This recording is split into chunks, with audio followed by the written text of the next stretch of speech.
नमस्कार दोस्तों, स्वागत है आपका हमारे YouTube चैनल में। आज की इस वीडियो में हम वैशाख मास की कथा अध्याय 8 का पाठ करेंगे।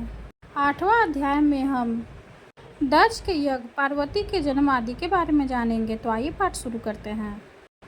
मैथिला ने कहा, हे ब्राह्मण, जल अर्पित न करने के कारण इक्ष्वाकु का वंशज 3 बार चातक के रूप में जन्मा। तत्पश्चात वह मेरे धाम में छिपकली बन गया। यह तो उनके कर्म के अनुसार है। वह इसी का हकदार था क्योंकि उसने अपना कर्तव्य नहीं निभाया। तुमने कहा कि वह एक बार गिद्ध और 7 बार कुत्ता पैदा हुआ। यह बात मुझे अनुचित लगती है।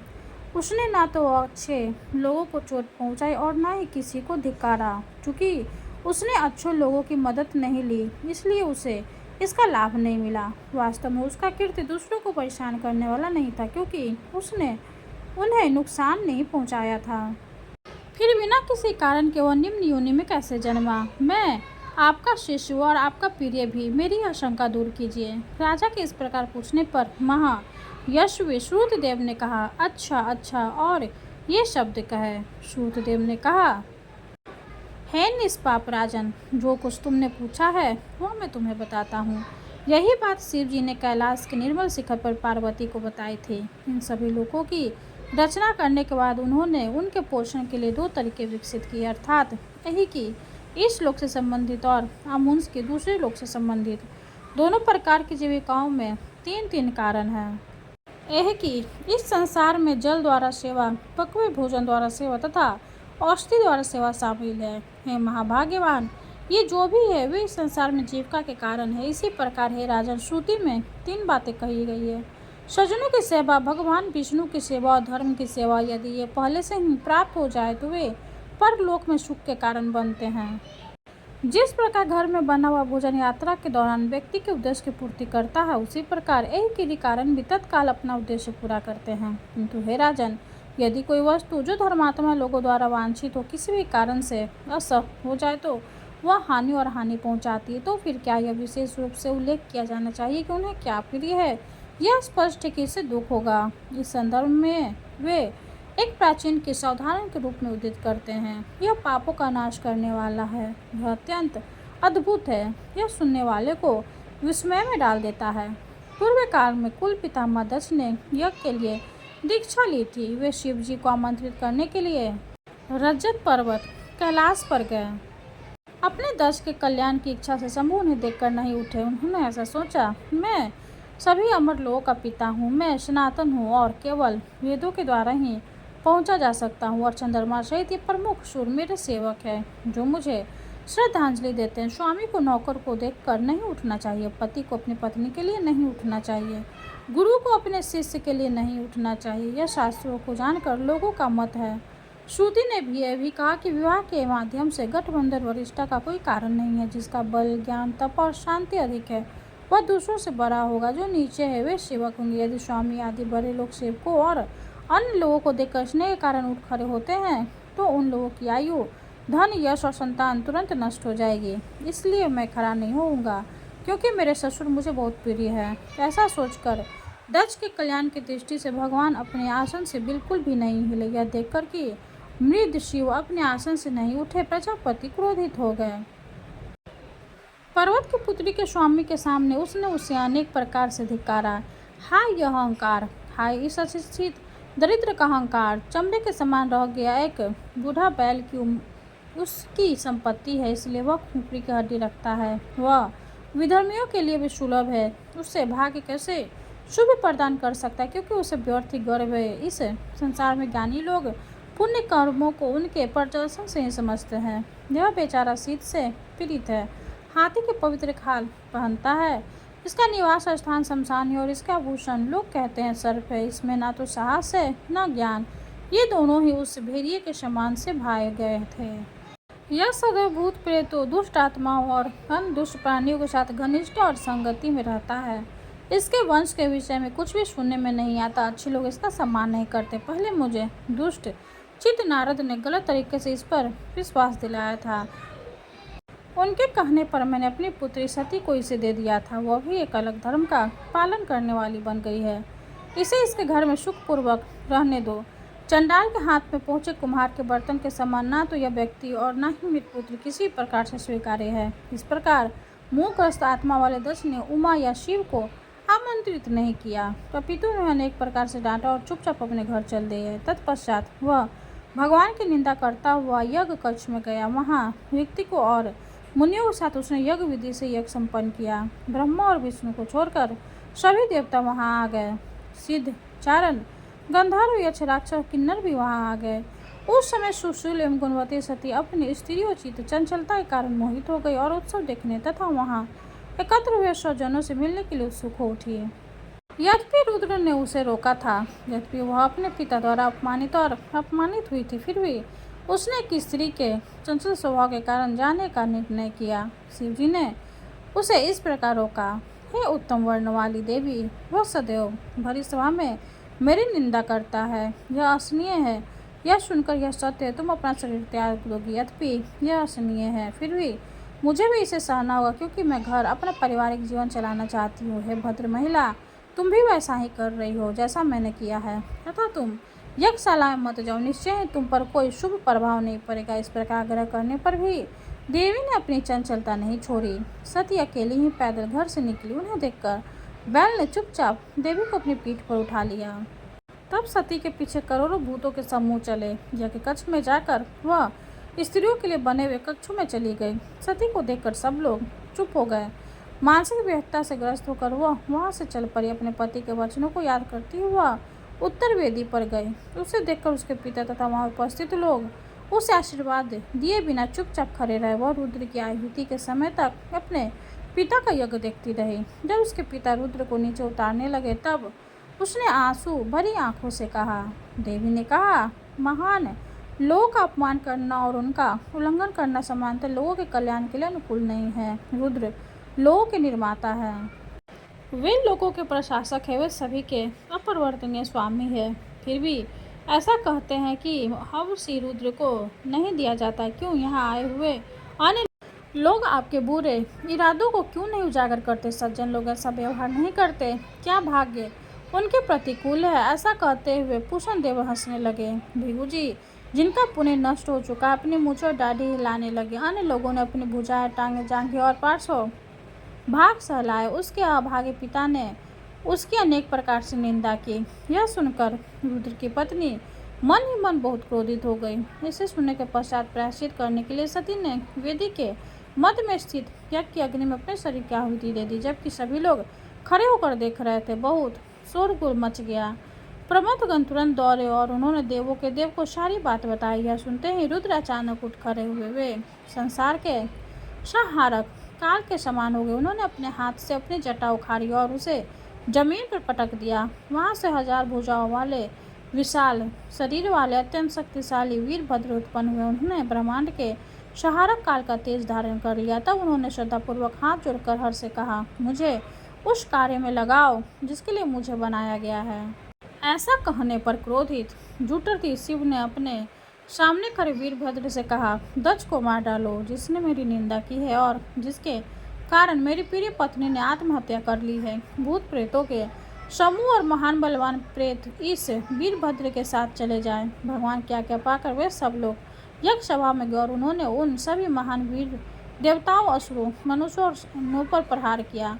जटाओं से उत्पन्न वीरभद्र ने हंसने वाले पूषण के दांत तोड़ डाले तथा दुष्ट बुद्धि वाले भृगु की मूछें उखाड़ दी। शक्तिशाली वीरभद्र ने दक्ष के उन विभिन्न अंगों को काट डाला जिन पर पहले प्रहार किया गया था। उसने दक्ष का सिर काटने के लिए बहुत प्रयास किया। चूंकि उसका सिर ऋषियों के मंत्र द्वारा भली भांति सुरक्षित था तो उसे बलपूर्वक नहीं काटा जा सकता था। यह जानकर स्वयं हर वहां आए और उन्होंने उस दुष्ट का सिर काट डाला। यज्ञ में आए हुए लोगों को मारकर वह अपने अनुयायियों सहित अपने धाम को चला गया। जो लोग बच गए वे ब्रह्मा की शरण में चले गए। ब्रह्मा जी उनके साथ शिव के धाम कैलाश गए। उन्होंने नाना प्रकार के वचनों से रुद्र को शांत किया। भगवान उनके साथ यज्ञ कक्ष में गए और यज्ञ में आए हुए सभी लोगों को पुनर्जीवित किया। तब शिव ने ख्याति को दक्ष का बकरा सिर दिया। बकरे की दाढ़ी उन्होंने सज्जन भृगु को दे दी। उन्होंने पूषण को उसके दांत तो नहीं लौटाए परंतु उसे बिना दांत के आटा खाने योग्य बना दिया। शिव ने उसके कुछ विकृत अंगों को सीधा कर दिया। सभी का कल्याण हुआ। ब्रह्मा और शिव ने उस महापुरुष का यज्ञ पुनः पूर्वता प्रारंभ किया। यज्ञ समाप्त होने पर सभी देवता अपने अपने धाम को चले गए। रुद्र ने ब्रह्मचर्य का कठोर व्रत धारण किया और घोर